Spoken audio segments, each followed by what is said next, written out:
দুর্ভিক্ষ শ্রাবস্তিপুরে যবে জাগিয়া উঠিল হাহা রবে, বুদ্ধ নিজ ভক্তগণে শুধালেন জনে জনে।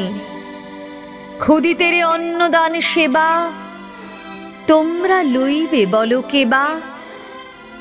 শুনি তাহা রত্নাকর শেঠ করিয়া রইল মাথা হেঁট। কহিল সে কর জুড়ি ক্ষুধার তো বিশাল পুরী, এর ক্ষুধা মিটাইব আমি এমন ক্ষমতা নাই স্বামী। কহিল সামন্ত জয়সেন, যে আদেশ প্রভু করিছেন তাহা লইতাম শিরে, যদি মোর বুক চিরে রক্ত দিলে হতো কোনো কাজ, মোর ঘরে অন্য কোথাজ। নিঃশ্বাসিয়া কহে ধর্মপাল, কি কব এমন দগ্ধ ভাল, আমার সোনার ক্ষেত শুষিছে অজম্মা প্রেত, রাজকর যোগানো কঠিন, হয়েছি অক্ষম দিনহীন। রহে সবে মুখে মুখে চাহে, কাহারও উত্তরে কিছু নাহি। নির্বাক সে সভা ঘরে ব্যথিত নগরী পরে, বুদ্ধের করুণ আখি দুটি সন্ধ্যা তারা সম রহে ফুটি।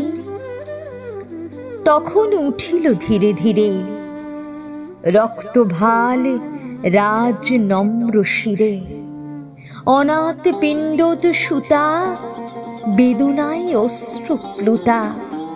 বুদ্ধের চরণ রেণু লয়ে মধু কণ্ঠে কহিল বিনয়ে, ভিক্ষুণীর অধম সুপ্রিয়া তব আজ্ঞা লইল বহিয়া।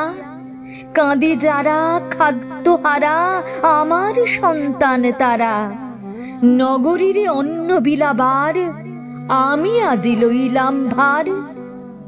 বিস্ময় মানিল সবে শুনি, ভিক্ষু কন্যা তুমি যে ভিক্ষুণী, কোন অহংকারে মাতি লইলে মস্তক পাতি। ইহেন কঠিন গুরু কাজ কি আছে তোমার কহু আজ। কহিল সে নমি সবা কাছে, শুধু এই ভিক্ষা পাত্র আছে। আমি দিনহীন মেয়ে অক্ষম সবার চেয়ে, তাই তোমাদের পাবো দয়া, প্রভু আজ্ঞা হইবে বিজয়া।